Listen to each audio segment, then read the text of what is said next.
Bem-vindos a mais um episódio de E aí, professor? Bom dia, Walter. Olá, Martin. Aqui estamos nós de novo. Pois é, estamos de volta. Isso tá virando um hábito, como você disse há uns 100 episódios atrás. Correto? E esta vez é um pouco mais complicado porque eu não sei a razão, mas seja lá o que foi, era pior do que o que eles chamavam de Covid. O inimigo tem tantas áreas diferentes que ele pode atacar. Sim. E através dessa semana eu também percebi isso de novo, que a nossa dependência tem que estar totalmente em Deus. Totalmente. Nós estamos vivendo em um tempo muito interessante. E no passado você pegava uma gripe e estava tudo bem, mas estas coisas de hoje simplesmente não vão embora. Não importa o que seja, não importa o que tenham feito, e toxinas estão envolvidas, mas enfim, seja lá o que for. Deus vai nos ajudar a passar tudo isso. Amém. Vamos orar.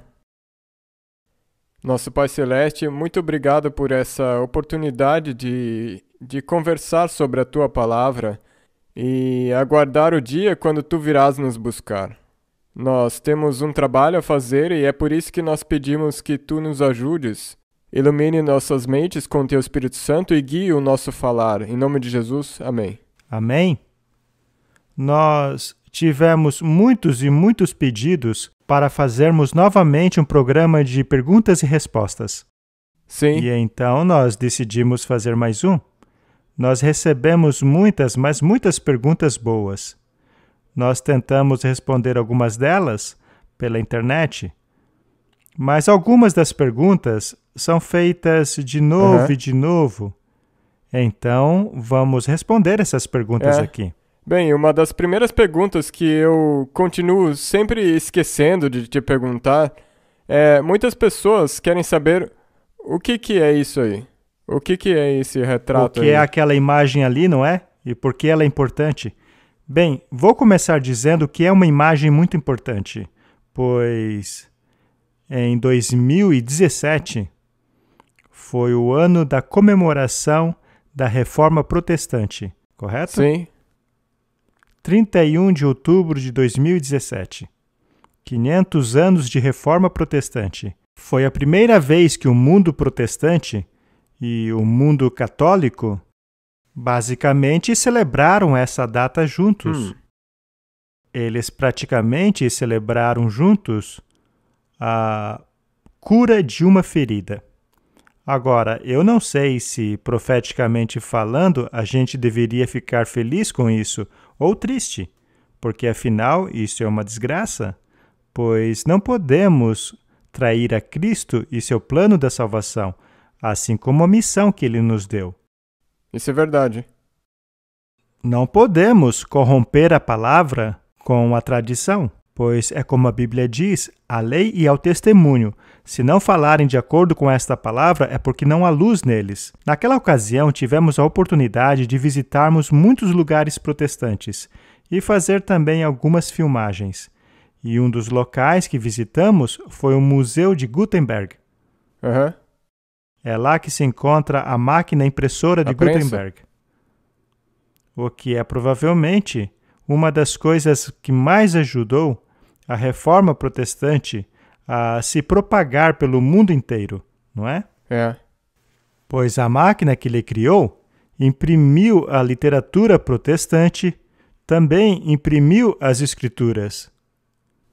Era como se fosse o portal de mídias sociais daquela época. Com certeza, é uma máquina maravilhosa. E lá eles demonstraram como ela funciona, como a máquina que ele criou funciona. Ela não é original que saiu das mãos de Gutenberg, mas é extremamente semelhante. E eles são bastante meticulosos a respeito do funcionamento dela.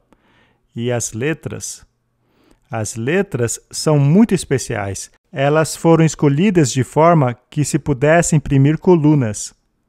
Como você sabe, as Bíblias são imprimidas em colunas, pois assim você consegue colocar mais palavras. É bem mais eficiente. Mas hoje, com o advento do computador, Basta dar um clique e justificar todo o texto. Tudo é colocado em ordem com os espaços corretos. Agora, na impressora de Gutenberg, essa justificação das letras precisava ser todo manual. As letras precisavam ficar em colunas que seriam usadas.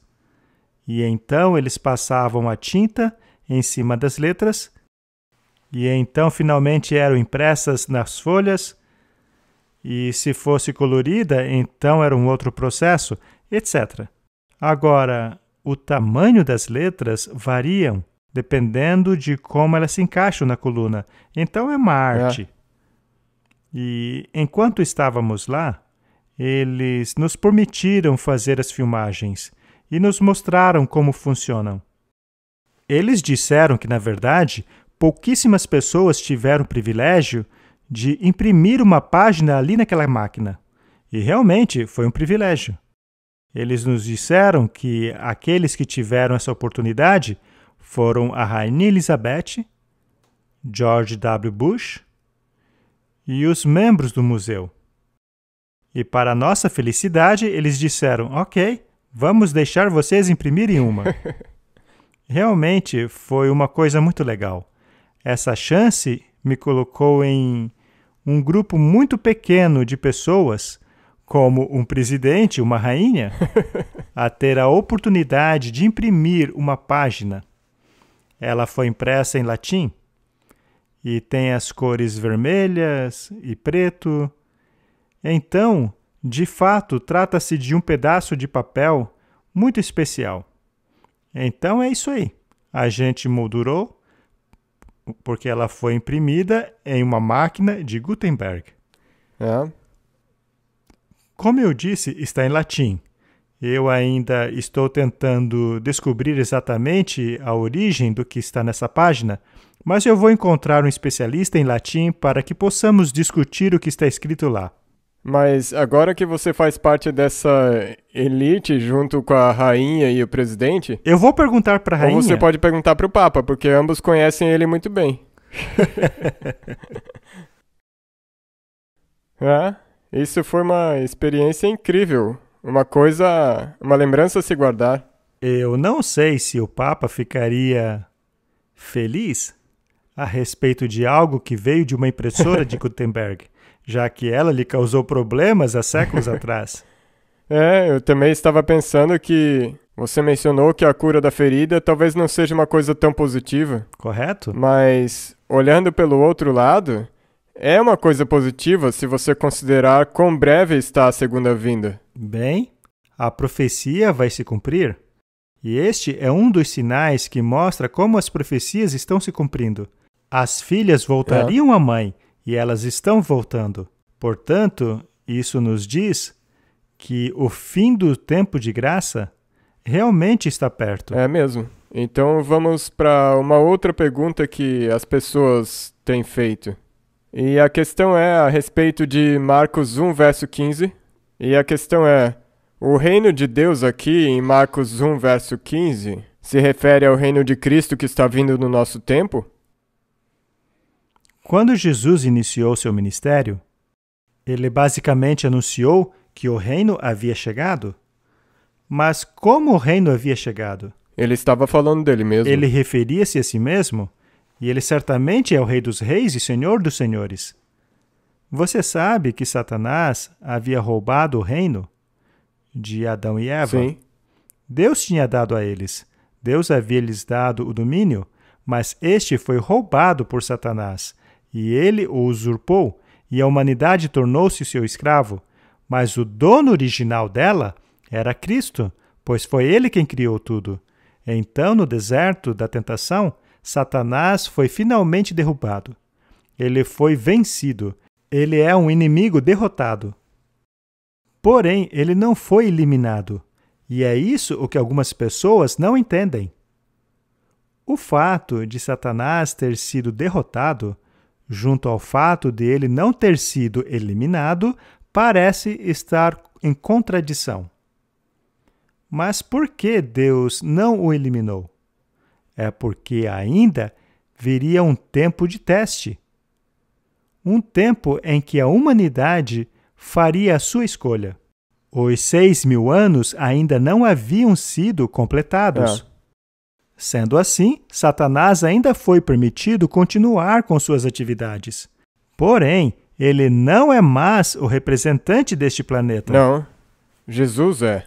Eu vi o diabo cair como relâmpago dos céus. Ou seja, a sua posição foi retomada por Jesus. Portanto, a vitória de Cristo foi conquistada ali, no deserto da tentação. Agora, o preço pelo pecado foi pago na cruz. O preço foi pago ali, mas a vitória já havia sido conquistada. Portanto, desde que Cristo começou seu ministério, o reino dos céus já veio sobre os homens. E é disso que se trata. Agora, quando é dito que o tempo foi cumprido, que tempo é esse? O tempo profético. É o tempo profético. E o único tempo profético aplicável aí é o tempo profético Exato. do livro de Daniel. É a profecia das 70 semanas, que diz assim: a partir da promulgação do decreto para restaurar e reconstruir Jerusalém até o Messias. Essa é a profecia de tempo. E esta profecia cumpriu-se exatamente em 27 depois de Cristo. A partir daí, o reino de Deus tem sido pregado diretamente por Deus à humanidade. E, segundamente nisso, as parábolas em Marcos 4 e Mateus, como são essas parábolas como o reino dos céus ou o reino de Deus? Muito bem, vamos ler. Sim, por favor. Vamos a Marcos, capítulo 4, versos 30 a 32. Ele disse: O que compararemos o reino de Deus? Com que parábola o representaremos? É como um grão de mostarda, que quando se semeia na terra, é a menor de todas as sementes que há. Mas, tendo sido semeado, cresce e se torna a maior de todas as hortaliças, e cria grandes ramos, de tal maneira que as aves do céu podem aninhar-se debaixo de suas sombras. Portanto, o reino de Deus não vem por observação. Não. E é interessante que quando ele compara o reino de Deus a alguma coisa, não há nada aqui neste reino terrestre com que ele poderia comparar. Isso é muito interessante. Não havia nada, pois o reino de Deus é a antítese de qualquer coisa que tenhamos aqui. Eu acho incrível que algumas pessoas estejam felizes com o reino deste mundo. E isso é tão triste que nós estamos tentando restaurar esses reinos da terra. Eu mal posso esperar para que eles desapareçam. Exatamente. Mas, enfim, a que comparar o reino de Deus? Com qual ilustração? Bem, ele comparou a uma semente, uma pequena semente que é plantada no coração. Ela cresce imperceptivelmente. E antes que você perceba, a árvore fica enorme e as aves do céu passam a buscar refúgio nela. Ou seja, é um reino que cresce imperceptivelmente em meio à humanidade. E este reino jamais será removido. Os outros, porém, de acordo com as profecias de Daniel, serão destruídos. Porque aquela rocha que foi removida sem a ajuda de mãos humanas atingirá a estátua no pé, e toda a estátua será pulverizada e levada embora com o vento, e nunca mais existirá. Todos os reinos terrestres serão como se nunca tivessem existido. Não haverá menor vestígio deles. E se pegarmos outras parábolas em Mateus 13, versos 24 ao 30, propôs-lhe outra parábola dizendo: O reino dos céus é semelhante ao homem que semeia boa semente no seu campo. Mas, dormindo os homens, vem o seu inimigo e semeia um joio no meio do trigo, e retirou-se. E quando a erva cresceu e frutificou, apareceu também o joio. E os servos do pai de família, indo ter com ele, disseram: Senhor, não semeaste tu no teu campo boa semente? Por que então existe o joio? E ele disse: O inimigo fez isso. E os servos disseram: Queres, pois, que vamos e arrancá-lo? E ele disse: Não, para que ao colher o joio também não arranqueis o trigo com ele. Deixai crescer ambos juntos até a ceifa, e por ocasião da ceifa, direi aos ceifeiros: colhei primeiro o joio e atai em molho para os queimar, mas o trigo ajuntai-o no meu celeiro. Muito bem, Martim. Isto quer dizer que o reino de Deus foi semeado. A boa semente foi semeada pelo próprio Cristo. E é interessante que a Bíblia diz que seríamos ensinados por Deus. Deus em pessoa veio aqui para nos ensinar. E esclareceu tudo, então isso é incrível, porque tudo que pudesse ter sido mal interpretado antes, ele veio e simplesmente esclareceu tudo. Temos aí esta linda mensagem, explicando todo o reino de Deus. E para o seu e meu benefício, ela foi registrada nesses maravilhosos livros que estão aí na nossa mesa. Qualquer pessoa pode estudá-los, mas existe um inimigo, e é claro, é o diabo. E ele veio e semeou o joio. Agora, o joio é muito parecido com o trigo. O problema é que ele é venenoso. E além disso, se você tenta arrancá-lo, você pode arrancar também o trigo, pois não dá para dizer a diferença até que estejam maduros. Ambos estejam maduros. Então, a humanidade olha para o reino de Deus e percebe que nele existe o joio. Sim. E, infelizmente, parece que existe mais joio do que trigo. E isso os faz pensar que o reino de Deus fracassou.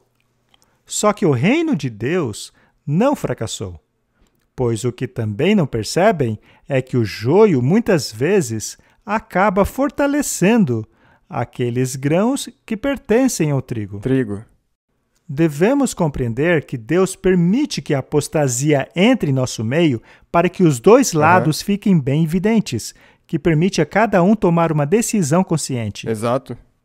Assim as pessoas podem ir elas mesmas à Bíblia e questionarem se tal coisa que ouviram ou que estão sendo forçadas a aceitar está de fato em harmonia com a Bíblia. É por isso que ambas precisam crescer juntas até o tempo da colheita. Agora, quem são os ceifeiros? Os anjos. Porque, de novo, não tem nada que nós possamos fazer. Correto? Quando ele diz vão, os anjos vão adiante. E eles primeiro reúnem o joio para ser queimado.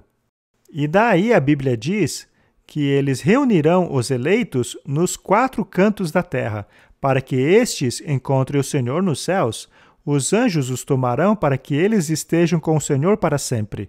E então o reino será estabelecido. E o que acontecerá com o joio? Já era.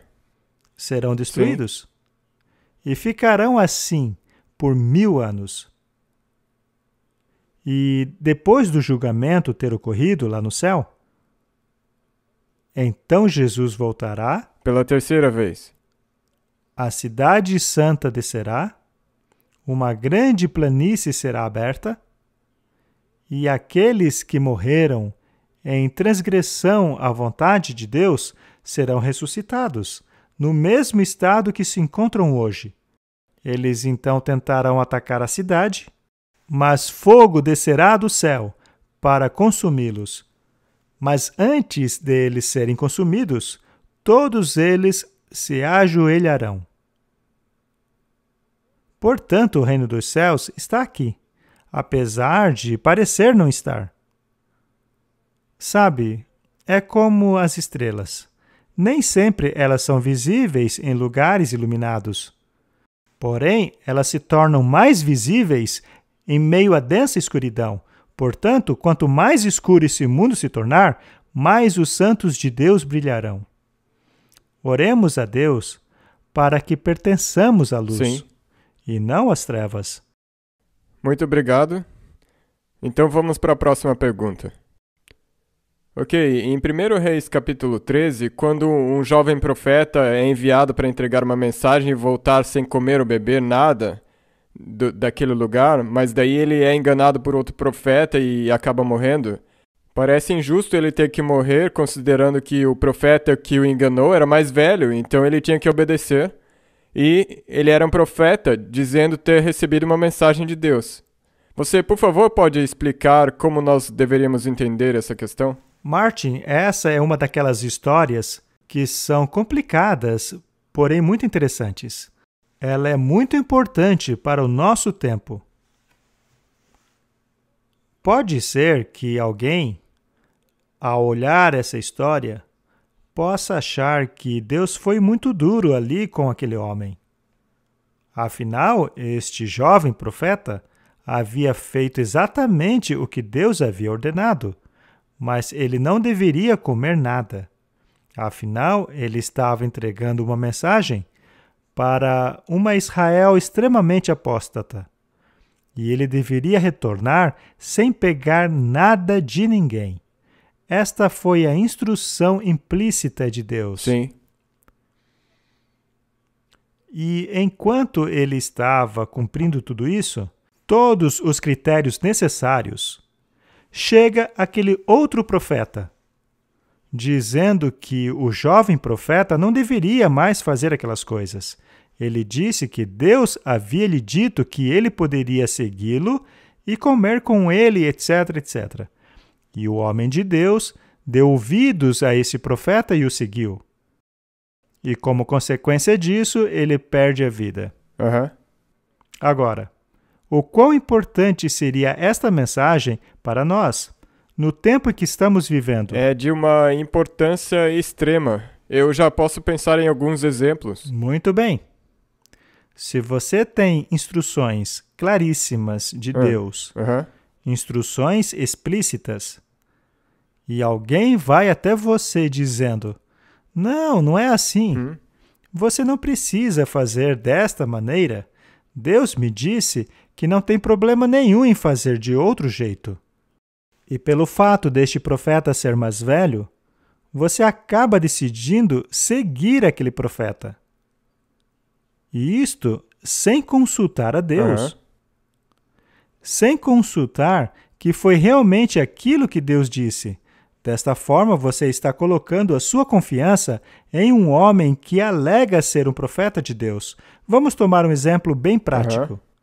A Bíblia diz claramente, lembra-te do dia de sábado para o santificar. É mesmo? 6 dias trabalharás e farás neles toda a tua obra. Mas o 7º dia é o sábado do Senhor teu Deus. E o mandamento diz claramente o que você não deve fazer. E por quê? É porque Deus é o Criador dos céus e da terra. E Ele está te mandando fazer assim. Mas aí chega um outro profeta, com uma vestimenta muito bonita. E um profeta também prega. E este profeta diz que não, que Deus mudou o dia. Você não precisa mais guardar o 7º dia? E eu vou lhe dar uma boa razão para isso. A razão é que Jesus ressuscitou no 1º dia da semana. Portanto, você deve me seguir. Venha, come e beba comigo, porque Deus mudou de ideia. E aí você diz, parece fazer sentido. Esse profeta parece ser um homem verdadeiro. Ele é mais velho do que eu, portanto, eu vou dar ouvidos a ele. Bem, isso não é um problema? Sim. Você vai ser responsabilizado, porque não é a culpa dele que você escolheu ir por um caminho que não seja o dele. Muito bem.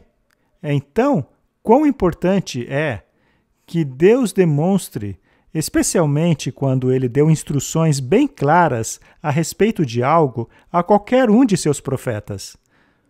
O quão importante é que você siga meticulosamente tudo aquilo que ele lhe designou. Como nós já vimos, é uma questão de vida ou morte. E o salário do pecado é a? Morte. Então, se alguém vai até você dizendo, não, Deus não quis realmente dizer isso na Bíblia, ou que Deus mudou de ideia, ou que Deus não quer mais isso de você. E veja, esta é a terminologia favorita no nosso mundo hoje. Deus não pede mais isso de você hoje. Veja, vamos pegar outro exemplo. Alimentos puros e impuros. 100% a mesma coisa. Alimentos puros e impuros. Não foi dado a Noé uma instrução a respeito de animais Sim. puros e impuros? Ele deveria colocar animais puros e impuros na arca. E ele sabia muito bem quais eram os puros, já que havia 7 pares de puros e um dos impuros. Exatamente. Ele sabia muito bem. Ok. E aí veio a lei levítica. Ela não diz o que é puro e o que é impuro? Sim. Sim, não é? Pedro, depois que ele teve sonho, ele não diz que nunca havia comido animais impuros em sua vida? 100%. E também depois disso ele nunca fez. E ele continuou não comendo. Em lugar nenhum diz que ele passou a comer animais impuros. Porque subiu de volta.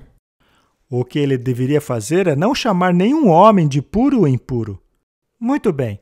E se chegar um profeta dizendo que isso não é mais necessário? Pois Jesus já declarou todos os alimentos puros. Sim, e essa mesma pessoa foi e se certificou de que esse trecho fosse incluído em algumas Bíblias. Pois é, nas Bíblias modernas, que são baseadas em manuscritos em latas de lixo. E ele diz que não, Deus não pede mais isso de você. Não é o mesmo que aconteceu ali? 100%. E também, se você trouxer a isso ao que está para vir, quando Satanás se apresentar como um anjo de luz, também dizendo que a lei de Deus não mais é válida porque ele é Deus. E quanto a situações como aquela famosa que aconteceu recentemente em nosso planeta, na qual pessoas diziam que Deus não seria capaz de nos ajudar se não tomássemos isso ou aquilo, somente a ciência poderia nos ajudar nessa questão. Também podemos trazer para a situação atual. E se as pessoas disserem que não, Deus não pode fazer nada para resolver esse conflito entre as nações, precisamos de um mediador. Um mediador terreno, ele sim será capaz de resolver este ou aquele conflito. Sabem, quando Deus diz uma coisa, confie no que ele diz. Não se incline no seu próprio entendimento. Reconheça-o em todos os seus caminhos e ele irá direcionar os seus passos. Esta aí é uma lição extremamente importante, que nos mostra quão meticulosamente precisamos seguir as instruções do Senhor. Exato, e é para o seu próprio benefício, porque algumas pessoas dirão, ok, mas ele é um Deus vingativo. Isso é para o seu próprio benefício, porque se você não confiar em Deus, ele não pode te ajudar. Pois é, mesmo essa semana me fizeram uma pergunta. Pois há certas pessoas que estão trazendo à tona manuscritos bíblicos contendo mais livros, 88 livros agora, ao invés dos números de livros que conhecemos na Bíblia atual. O que eles alegam é que há informações que desapareceram, foram perdidas, a Bíblia antiga já não é confiável, precisamos seguir essa nova. Ora, será mesmo que por 6.000 anos Deus teria deixado com a humanidade um livro não confiável? E, de repente, esses gênios maravilhosos conseguiram achar aquilo que eles chamam de verdadeiro?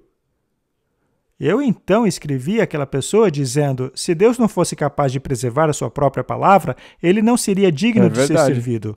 Se por 6.000 anos ele não foi capaz de dar ao seu povo o manuscrito correto, então, por 6.000 anos, ele também não poderia exigir que as pessoas o servissem. 100%. É assim que funciona. Está escrito. Aliás, o que Jesus disse ao diabo quando foi confrontado com ele? Ele começava com as palavras, está escrito. Está escrito. Está escrito. E aquilo que está escrito está neste livro aqui. Com certeza. Este aqui é o Textus Receptus, que eu creio ser a palavra de Deus, e as palavras que estão escritas ali determinam qual é a vontade de Deus. Portanto, não importa qual profeta apareça, quão branca é a roupa que ele usa. Se o que ele diz não está escrito neste livro aqui, ele é um falso profeta. Isso é verdade. E talvez se eu puder adicionar só mais uma coisa aqui, a mesma coisa é válida para um espírito. Se alguma pessoa disser, mas o Espírito me disse isso, mas se não estiver em harmonia com a Bíblia, então você tem o mesmo problema. Prove-me que o que ele diz está em harmonia com a Bíblia. Aliás, você acabou de ler um livro Sim, interessante, o livro não é? Charmed by Darkness, enfeitiçado pelas trevas com a história do Roger Monroe. E você viu como os demônios distorcem uma palavrinha ali, outra palavrinha aqui, e de repente, aquilo que Deus disse na Bíblia não vale mais. E a distorção favorita deles é que a alma não morre. A alma é imortal. Essa é a base de todo espiritismo. Mas o salário do pecado é a morte. Deus disse ao casal, o dia em que comeres do fruto, certamente morrerás. Então existe uma grande contradição. Sabe, isso simplesmente prova que Deus é sério no que ele diz. O que Deus disse é o que vale. Portanto, é fundamental que isso esteja registrado na Bíblia. Pode sim parecer uma atitude muito dura, ainda assim é uma lição essencial para nós. Amém? Vamos para a próxima questão. Em vários lugares do Novo Testamento, parece como se o anticristo fosse uma pessoa específica em vez de um sistema. Você poderia explicar isso? Bem, se você analisar toda a questão do anticristo e colocá-lo em uma estrutura profética, então você chegará à conclusão de que não pode ser um indivíduo, já que se trata de um período de tempo de mais de 1000 anos. Correto. Por exemplo, lá no livro de Daniel, o poder do chifre pequeno governou por 1260 anos. Este é um período de tempo muito longo. Paulo descreve o que iria acontecer. Ele disse que um sistema pagão romano precisava acabar, para que então o poder do anticristo chegasse. E este poder teria certos atributos. É mencionado lá em Tessalonicenses que ele se assentaria no templo de Deus querendo parecer-se Deus, assim como todos os demais atributos. Agora, em qualquer fase de todo este período, também é representado por um indivíduo. Sim. É por isso que pode se tornar um assunto confuso. Se formos para 1 João 2,18, lemos: Filhinhos, já é a última hora. E como viste que vem o anticristo? Veja, é futuro. Isto ainda estava no futuro. Também agora muitos se têm feito anticristos, por onde conhecemos que é já a última hora. Em outras palavras, o espírito do anticristo já estava trabalhando.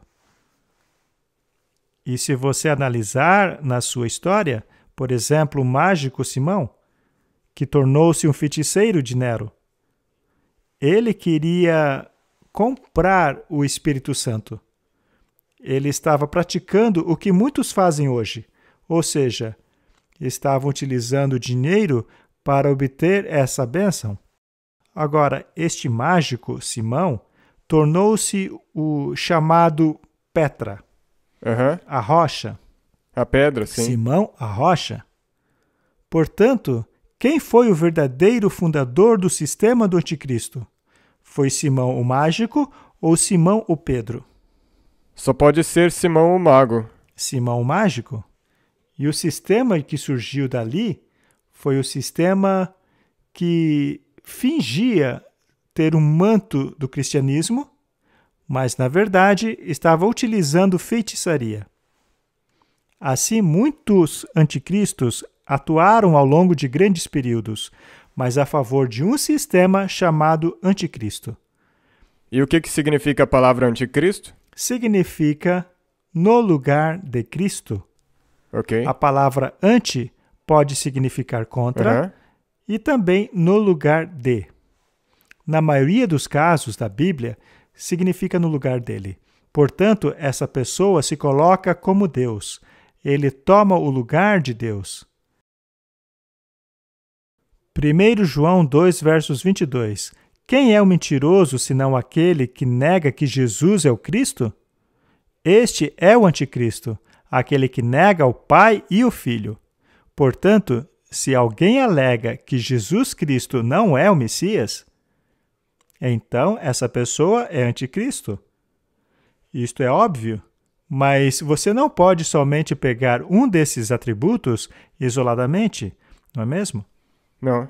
Todos eles devem trabalhar juntos. Então, se pegarmos o capítulo 4, verso 3, lemos: E todo espírito que não confessa que Jesus Cristo veio em carne não é de Deus. Tal espírito não é de Deus.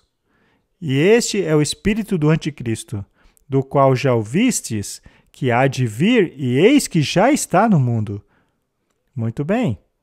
Parece que isso nos aproxima de Roma, não é? Então, de novo, todo espírito que não confessa que Jesus Cristo veio em carne não é de Deus. Agora, as pessoas vão dizer que o mundo religioso, que o mundo católico, reconhece que Jesus veio em carne. Mas a grande pergunta é, por acaso ele veio em carne? Teria ele vindo aqui embaixo a fim de encontrar-se conosco? Teria ele tomado a forma de humanidade em sua plenitude? Esta é a pergunta. O catolicismo ensina que ele não veio aqui completamente. Ele não desceu todo o nível. É por isso que Cristo precisa de um mediador entre ele e a humanidade. E esta ponte que precisa haver, esta lacuna Sim. que Jesus deixou ao não vir completamente ao nosso nível, é preenchido pelos sacerdotes. É por isso que o catolicismo tem o sacerdócio. Muito bem, um sacerdote é um indivíduo que realiza sacrifícios. No Antigo Testamento havia sacerdotes, mas eles serviam apenas de tipos. De um sacerdote superior. Sim, eles eram uma ponte, eles apenas representavam Sim. o sacerdócio superior.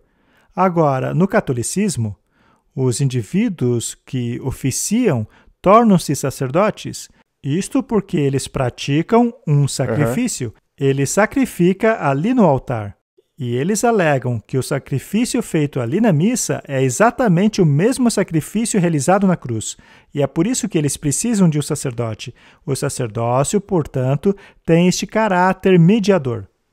E todos os santos e Maria também se encaixam nessa categoria. Então, na verdade, esses sacerdotes se tornam como o Criador. Correto? Já que eles transformam um pedaço de pão em Deus e eles se orgulham disso. A Bíblia diz que Jesus foi tentado em todas as coisas, assim como nós. E a Bíblia diz que, por causa disso, somos capazes de nos aproximarmos do trono de Deus.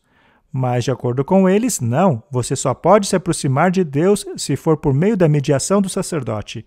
E por causa disso, eles negam que Jesus Cristo veio em carne, no sentido que ele e eu podemos agora nos comunicar diretamente. Este é um aspecto muito importante que a maioria das pessoas deixam passar. Então, isso, na verdade, isso qualifica eles como sendo anticristos. Em todos os aspectos, 100%. Continuando então, todo o espírito que não confessa que Jesus Cristo veio em carne não é de Deus. Então, esta noção de que é necessário um mediador entre Cristo e a humanidade é de que os padres foram apontados para este fim, que, aliás, não tem menção nenhuma na Bíblia, o que nos diz que o sistema deles não pode ser de Deus. E este é o espírito do anticristo. Mas por quê? Porque ele se coloca no lugar do papel mediador. Isto faz dele o espírito do anticristo, do qual já ouviste que há de vir, e eis que já está no mundo. Ou seja, aquele espírito já estava se manifestando. E assim, negando os próprios fundamentos do plano da salvação. Ou seja, o catolicismo eliminou completamente o plano da salvação ao colocar-se a si mesmo no lugar de Jesus Cristo. 2 João 1,7 Porque já muitos enganadores entraram no mundo, os quais não confessam que Jesus Cristo veio em carne. Este tal é o enganador e o anticristo. Bem, se você considerar as outras religiões do mundo, por exemplo, o que o Islã ensina sobre Jesus Cristo? Que ele foi só um profeta. E também ensina que ele nunca morreu. Ele nunca teria morrido, apenas pareceu que morreu. Ora, se Jesus não morreu por mim, então ainda estou em pecado. Ou seja, ele faz parte deste sistema. É verdade, as Sim. pessoas não gostam dessa ideia, mas, sabe, o diabo não faz nada pela metade. Nada. Se nós pegarmos isso e compararmos com o que acabamos de ler em 1 Reis capítulo 13, novamente, não há nenhum outro nome. Então isso significa que não há outra religião. Correto? O catolicismo nega a expiação. Claramente, o ensino jesuíta nega a expiação. Sendo assim, a ordem dos jesuítas é o pináculo do sistema anticristo. O Islã também nega a expiação. Ou seja, ambos são unha e carne, da mesma antítese religiosa, que contraria aquilo que a Bíblia diz. Portanto, as pessoas precisarão fazer uma escolha. Ou acreditam naquilo que a palavra de Deus diz, ou acreditarão naquilo que o outro profeta diz. Que também é parte do anticristo. Correto? Vamos ler João 5,43. Eu vim em nome de meu Pai, e não me aceitais. Se outro vier em seu próprio nome, aí este aceitareis. É exatamente o que falamos agora. Aquilo que Jesus diz, ele tornou disponível para nós. Aquilo que foi escrito para que nós compreendêssemos, é negado por estes outros profetas. Eles chegam em seu próprio nome dizendo: vocês serão salvos por meio do que eu digo, os meus sacramentos, do meu sistema baseado em obras, por meio deste sistema baseado em méritos, este tesouro de méritos, que foi concedido ao Papa, para que ele pudesse distribuir a quem ele bem desejasse. Ora, com licença. A graça é concedida por Jesus Cristo e ninguém vai me roubar a graça dele, contanto que eu me apegue àquilo que a palavra de Deus diz. Com certeza. Então, sim, há muitos anticristos e também há sistemas que pertencem a ele.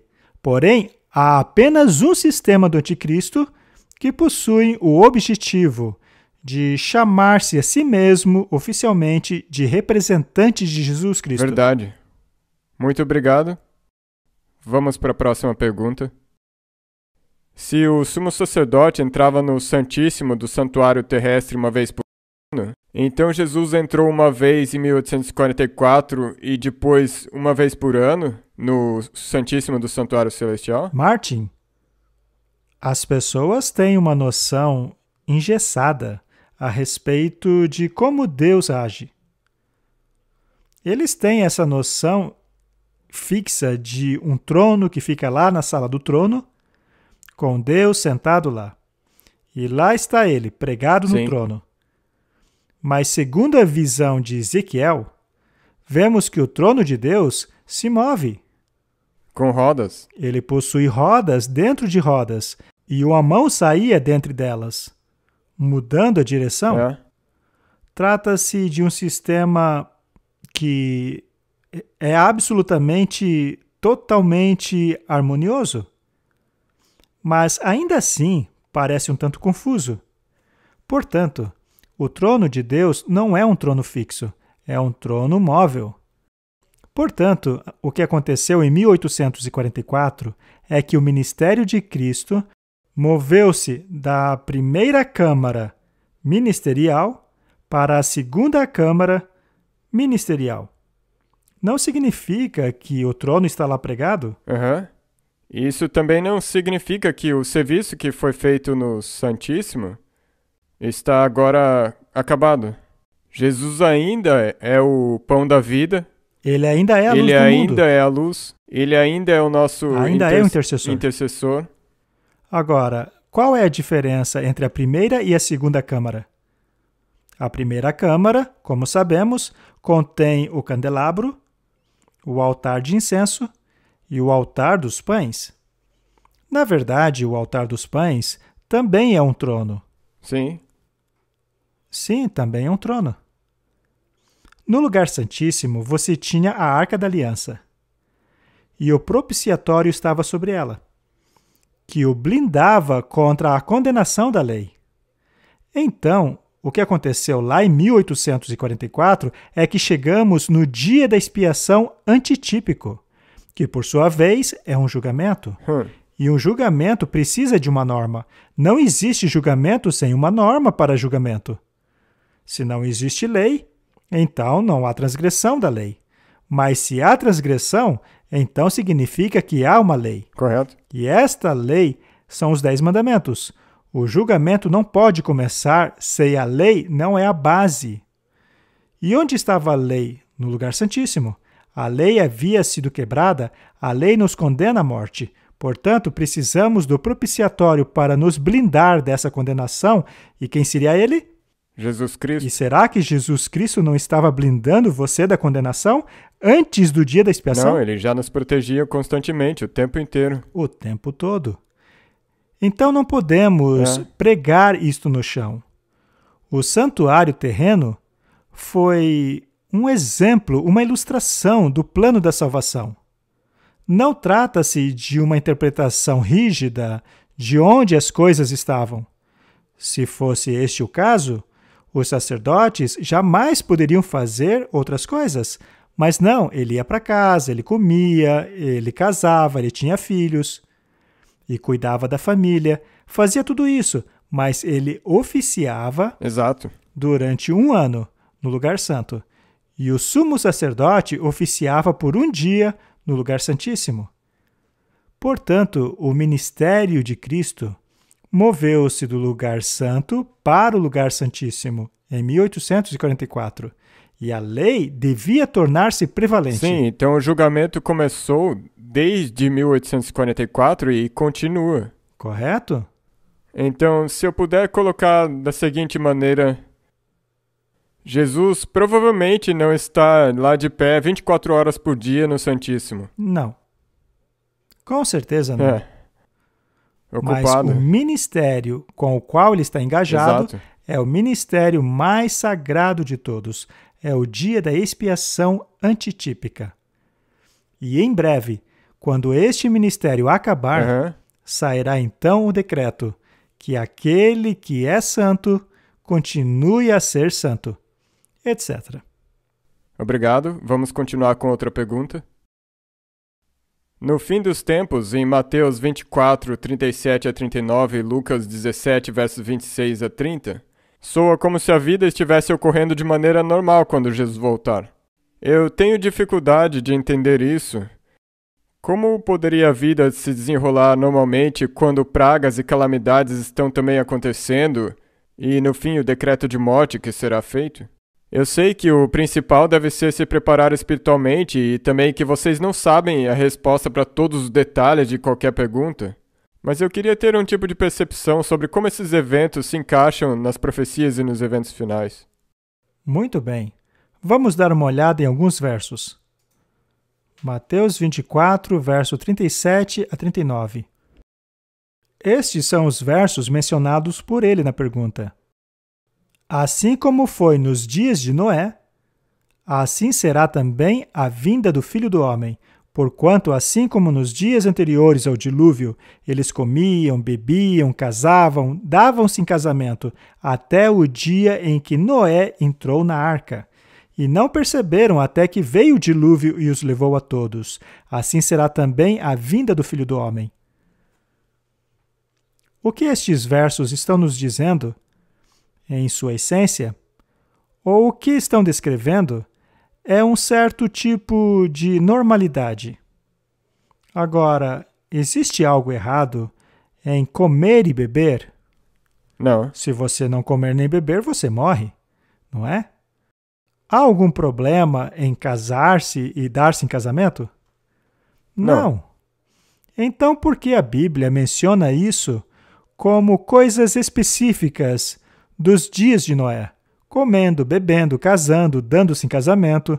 Bem, é porque essas coisas devem estar sendo feitas em excesso. Ou de maneira errada, ou não de acordo com a vontade de Deus. Muito bem.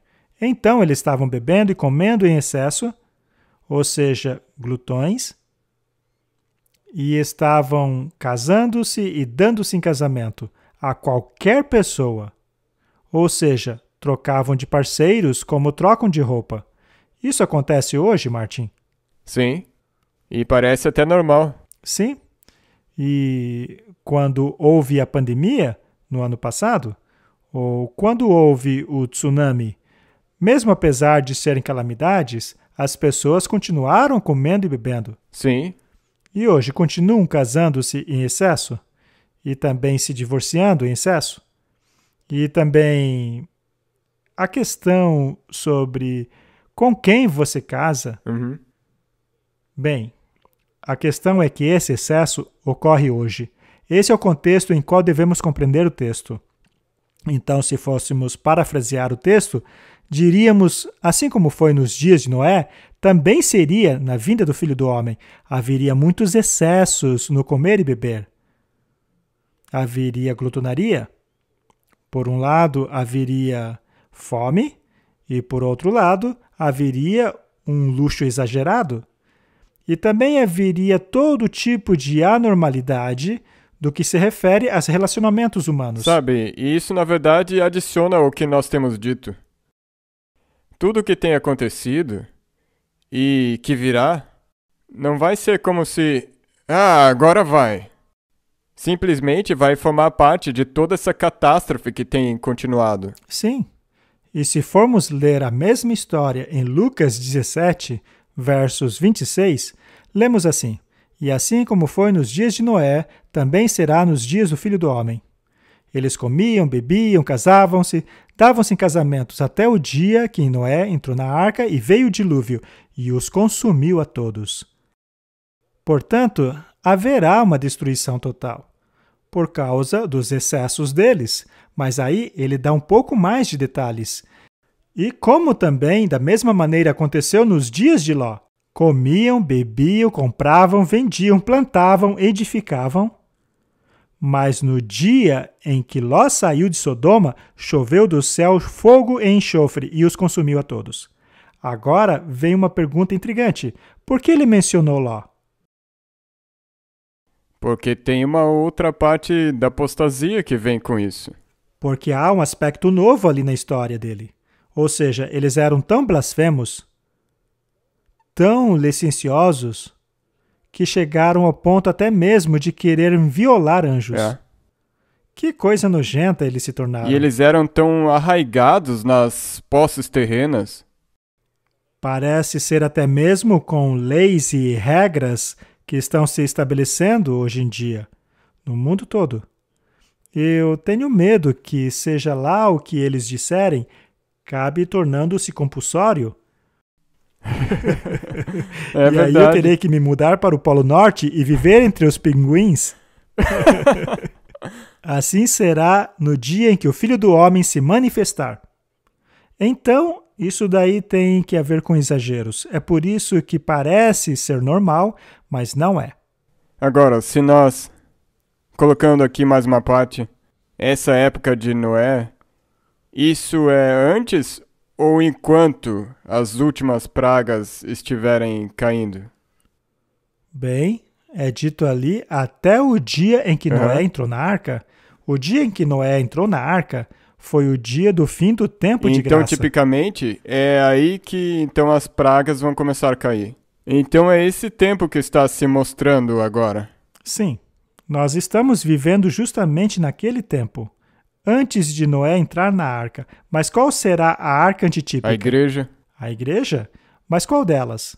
Aqueles que guardam os mandamentos de Deus e têm a fé de Jesus. E tem o testemunho de Jesus.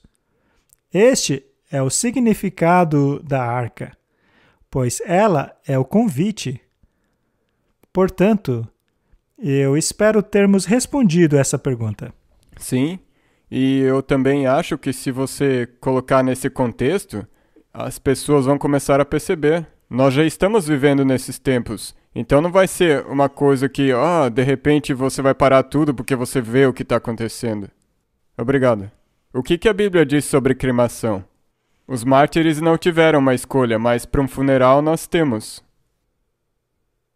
Bem, Martin, essa é uma questão bastante pessoal. É muito sensível também. Eu já recebi algumas cartas a respeito dessa questão, assim como também alguns estudos feitos por algumas pessoas a respeito do que diz a Bíblia a respeito da cremação. Mas a verdade é que a Bíblia não fala sobre cremação. Ela menciona que algumas pessoas foram queimadas, como o rei Saul, ele foi queimado, e também o filho dele. Eles cremaram os ossos. Agora, será que o filho dele, o Jonatas, foi salvo ou perdido? Provavelmente salvo. Pois é, Jonatas foi uma pessoa boa. E aconteceu dele ter morrido naquelas circunstâncias.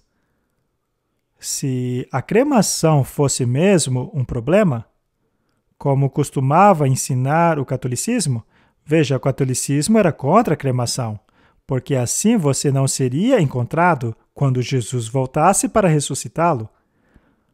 E por essa razão, os inimigos da igreja eram cremados. Wycliffe, por exemplo, foi exumado para que seus ossos fossem cremados e as suas cinzas jogadas no rio. Isso significa então que todos os mártires que foram cremados estão perdidos? Ora, é claro que não. Mas, de fato, a Bíblia fala bastante sobre enterros.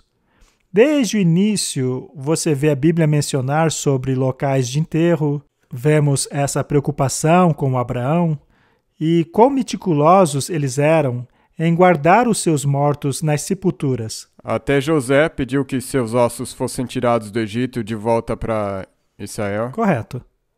Algumas questões aqui. Seria Deus dependente da matéria física da qual eu e você consistimos a fim de nos ressuscitar? Não. Muito bem. E quão frequentemente você muda o material físico do qual consiste durante a sua vida? Eu acho que talvez cada ano. A cada 8 meses, nossas células são totalmente renovadas. Então, daqui a 8 meses, estaria olhando para um outro Martin. Numa versão um Sim, pouco mais velha. Cada mineral e componente de que você é feito terá sido alterado. Essa renovação é constante. Então, biologicamente, quem é você? E de qual parte de você Deus depende para ressuscitá-lo? Do caráter? Sim, Ele está interessado no seu caráter e Ele lhe dará um novo corpo. Um corpo completamente novo. Como ele se parecerá, nós descobriremos. Mas, cientificamente falando, qual seria a diferença entre a decomposição convencional e a cremação? Cientificamente falando, é o mesmo processo, só que acelerado.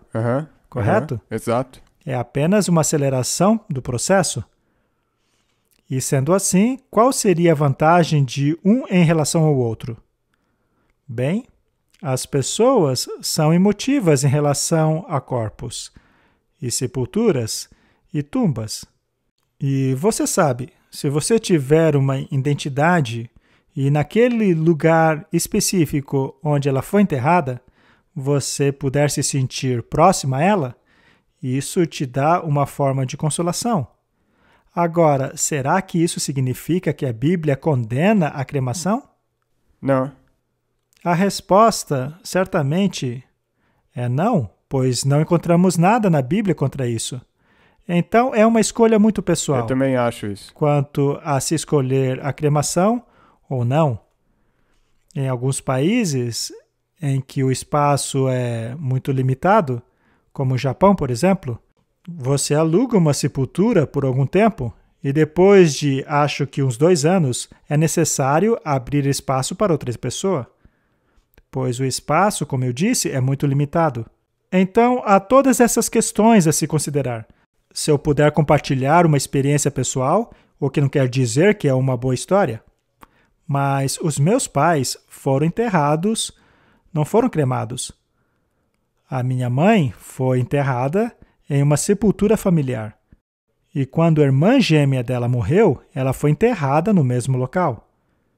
Assim como a avó e a bisavó, todos foram enterrados na mesma sepultura. E aconteceu que alguns anos atrás, a cidade decidiu expandir a rodovia. e foi necessário exumarem as sepulturas. Foi necessário remover os corpos. Eles então nos informaram sobre isso e nós tivemos que ir até o local onde foram enterrados e lá estavam eles, ocupados exumando os túmulos. O que eles iriam fazer era pegar os restos e colocá-los em caixas, ou então em novos caixões e então reenterrá-los em outro local, que haviam reservado para este propósito. E quando chegamos lá, eles estavam fazendo isso. Acontece que o túmulo tinha um tamanho específico. Então, aqueles que haviam morrido antes haviam sido enterrados no fundo. Então, haviam pessoas enterradas bem no fundo e outros mais na superfície. Como minha mãe havia morrido há um bom tempo, ela estava lá embaixo, mas a minha tia estava mais acima. E enquanto o coveiro estava lá ocupado com a picareta, abrindo as sepulturas, de repente, um crânio da minha tia saiu grudado ali na ponta da picareta. E, de fato, foi uma situação bastante embaraçosa. Mas tudo isso te faz pensar sobre qual é o propósito de tudo isso. E também a outra questão é o fato de que nos locais de enterro não são mais o que costumavam ser. Antigamente era um local quieto, com a manutenção bem feita, mas então começou o vandalismo, a falta de cuidado com o local, ladrões também começaram a aparecer, revirando os cadáveres para roubar objetos. Você sabe, coisas desse tipo. Isso te faz perguntar, que dignidade ainda resta nessas coisas? Então, trata-se de uma escolha pessoal. Mas, na minha opinião pessoal, um destes processos é simplesmente mais rápido do que a decomposição convencional. Biblicamente falando, não há nenhum verso que condene a cremação. A verdade é que muitos milhares, se não milhões de santos de Deus já foram cremados. Sim. Não necessariamente por escolha, mas pela ação de seus inimigos. Portanto, Martin, o que Deus está preocupado é com o nosso caráter. Ainda assim, se o seu apego emocional é tal e você não consegue ficar sem isso, então sinta-se à vontade para enterrar o seu ente querido. Muito obrigado. Vamos para a nossa pergunta final. Essa é uma pergunta que nós recebemos frequentemente. Como pode se lidar com a atividade demoníaca? Me fazem essa pergunta quase que diariamente. Me parece, Martin, que este problema está aumentando. Bem, tendo vindo de um histórico ocultista, Martin, eu já tive experiências pessoais com manifestações demoníacas. Eu mesmo já estive envolvido com isso. Eu já participei de sessões espíritas, como eu já disse outras vezes. Eu já fui sufocado por demônios. Eu já tive encontros bastante pessoais com o mundo demoníaco.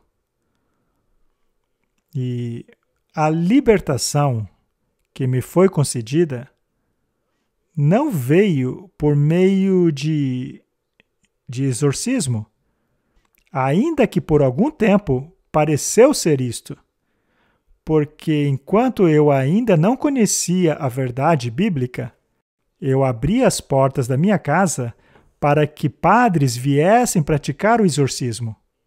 E o exorcismo deles era bastante dramático. E enquanto o padre estava lá praticando o exorcismo, ele era aparentemente atacado pelos demônios. Ele era arremessado para o outro lado da sala.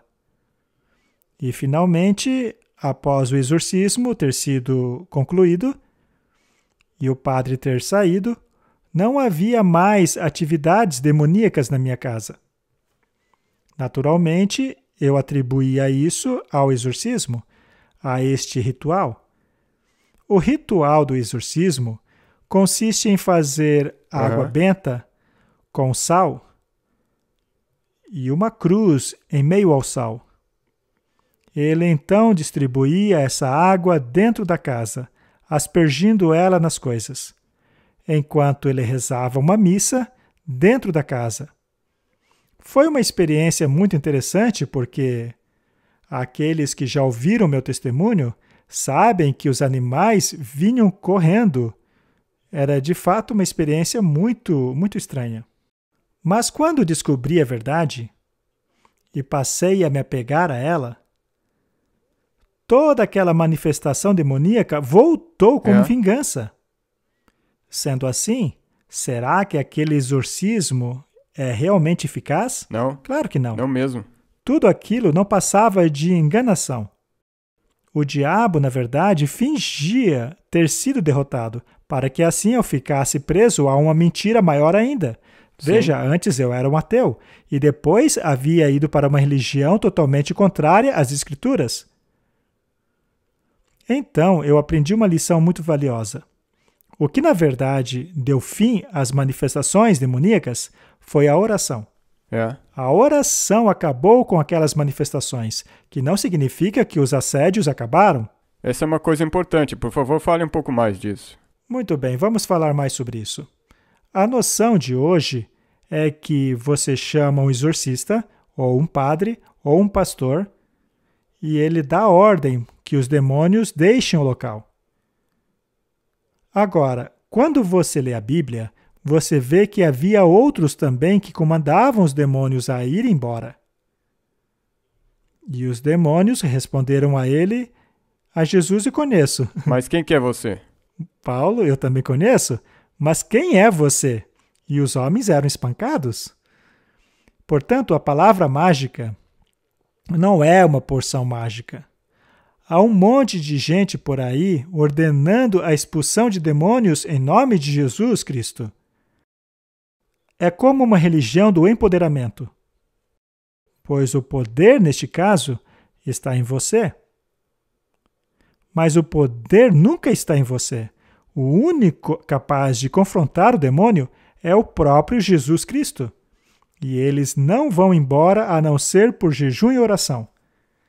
Ou seja, em relação ao jejuar, quer dizer então que eu paro de comer por uma semana e os demônios vão gritar e sair correndo? Não. Devemos considerar o que está escrito em Isaías. Será este o tipo de jejum que eu quero? Que aflijas a tua alma por 1, 2 ou 3 dias? Não. Trata-se de harmonizar a sua vida com Cristo e orar a Ele. Então, ore e traga a sua vida em harmonia com Cristo. Isto sim é eficaz contra as ações demoníacas. Então, quando as pessoas me perguntam como lidar com manifestações demoníacas, eu imediatamente pergunto se a vida delas está em ordem. Existe alguma influência que você está deixando entrar na sua vida, como por exemplo a mídia, que pode estar abrindo essa porta? Aonde está a brecha? Você está obedecendo a tudo que Deus pede? Você pode estar pedindo a Deus para te ajudar com isso ou aquilo, mas Ele já te disse quais são os requerimentos dele. O Espírito Santo é dado àqueles que o obedecem. Isso é muito claro na Bíblia. Obediência meticulosa aos critérios de Cristo. Este é um componente absolutamente fundamental. Sim. Da mesma maneira, eu não posso orar pela cura de alguém se essa pessoa se recusa a aderir aos princípios da saúde. Exato. Se ela se recusa a parar de fumar, beber, insiste em colocar coisas danosas em seu corpo, então toda a oração do mundo não vai ajudar. Exatamente. E acontece o mesmo com manifestações demoníacas. Coloque a sua vida em ordem. Pergunte-se: o que está sendo obstáculo em minha vida? E conserte isso. E ore. E orar como? Pedindo a Deus para realizar aquilo que você não é capaz de realizar por si mesmo. Exatamente. Amém. E finalmente, tenha fé. Uma vez que você se ajoelhou e fez esta oração, Então você deve apropriar-se disso. Você deve aceitar pela fé que aquela oração foi respondida. Vou te dar um exemplo. Martinho Lutero. Martinho Lutero era atormentado pelo demônio enquanto ele traduzia a Bíblia. Em uma ocasião, ele ficou tão nervoso que jogou seu pote de tinta no demônio, mas é claro que ele errou, pois não enxergava. Foi uma atitude fútil. Bem, ele era tão assediado que ele mal podia trabalhar. Sim. De tão assediado. As pessoas podem se identificar com isso, porque essa perturbação pode continuar. E pode ser bastante severa. Mas então, de repente, ele percebeu que ele continuava vivo. Ou seja, ele percebeu que aquele demônio que queria ele morto não era capaz de matá-lo. Sendo assim, o que impedia aquele demônio de matá-lo? Jesus. Jesus o impedia de fazer isso. Então, ele chegou à conclusão que o diabo estava fazendo um monte de barulho. Ele então disse: demônio, seu objetivo é me matar, mas Jesus não vai deixar. Sendo assim, eu não permitirei mais que este assédio me afete. É mesmo. Você pode fazer o que quiser, a bagunça que quiser, seja lá o que Deus permitir que você fizer, eu aceitarei. Mas quanto a mim, eu estou cansado e agora vou dormir. E então, finalmente, ele teve uma ótima noite de sono. Muitas pessoas hoje são assediadas por demônios. Então, siga este procedimento. Ponha sua vida em ordem. E ore a Deus dizendo: eu não pertenço a esta entidade. Eu pertenço a ti, meu Senhor. Me compraste com teu sangue. Por favor, Senhor, ordene a esse demônio que vá embora e me deixe em paz. E então, agradeça ao Senhor pelas suas bênçãos e aceite pela fé que a sua oração foi ouvida. Diga a si mesmo: o meu Deus não é surdo. Seus ouvidos não são moucos, para que ele não possa me ouvir. O meu Deus não me ignora. Ele não é surdo, ele me ouve. Assim, eu aceito agora que a minha oração foi ouvida. E ainda que um prato saia voando contra a parede, que assim seja. Exato. Aliás, foi exatamente isso o que aconteceu comigo. Um monte de pratos voavam pelo meio da sala, espatifando-os na parede. Mas então, de repente, havia total silêncio. A mesma coisa já aconteceu com Roger Morneau, como nós já mencionamos. Eu recomendo a todo mundo a adquirir o livro Enfeitiçado pelas Trevas. Leia, porque ele teve uma situação muito parecida com a sua, e ele eventualmente passou a lidar com isso através da oração. Sabe, tem um trecho do Espírito de Profecia que diz: nunca haverá um tempo em que a sombra infernal de Satanás não escurecerá o seu caminho. Ele não vai te deixar em paz. Ele irá assediá-lo. Ele fará a tua vida tão difícil quanto ele puder. E você poderá fazer a pergunta: por que eu, Senhor? Mas esta é a pergunta errada. Por que não? Afinal, por que Jesus teve que passar por isso, seus discípulos passar por isso, e todos os outros, e justo você, ser poupado de todo o assédio? Mas Deus prometeu que você não será tentado além daquilo que pode suportar. É aí que entra a fé pura e simples. Portanto, para se livrar das manifestações demoníacas, faça o que é certo, deixe nas mãos de Deus, ore a Ele para que Ele resolva e, pela fé, aceite que Ele ouviu e continue com a sua vida. Aí sim, o diabo fugirá de você. Amém. Você pode orar para nós? Claro. Querido Pai, vivemos em tempos muito conturbados. Precisamos de fé. Ajuda-nos a cultivar a nossa fé, para que não importa o que aconteça conosco, não importa o que aconteça ao nosso redor, não sejamos abalados. Ajuda-nos a apegar-nos à rocha. Em nome de Jesus, amém. Amém.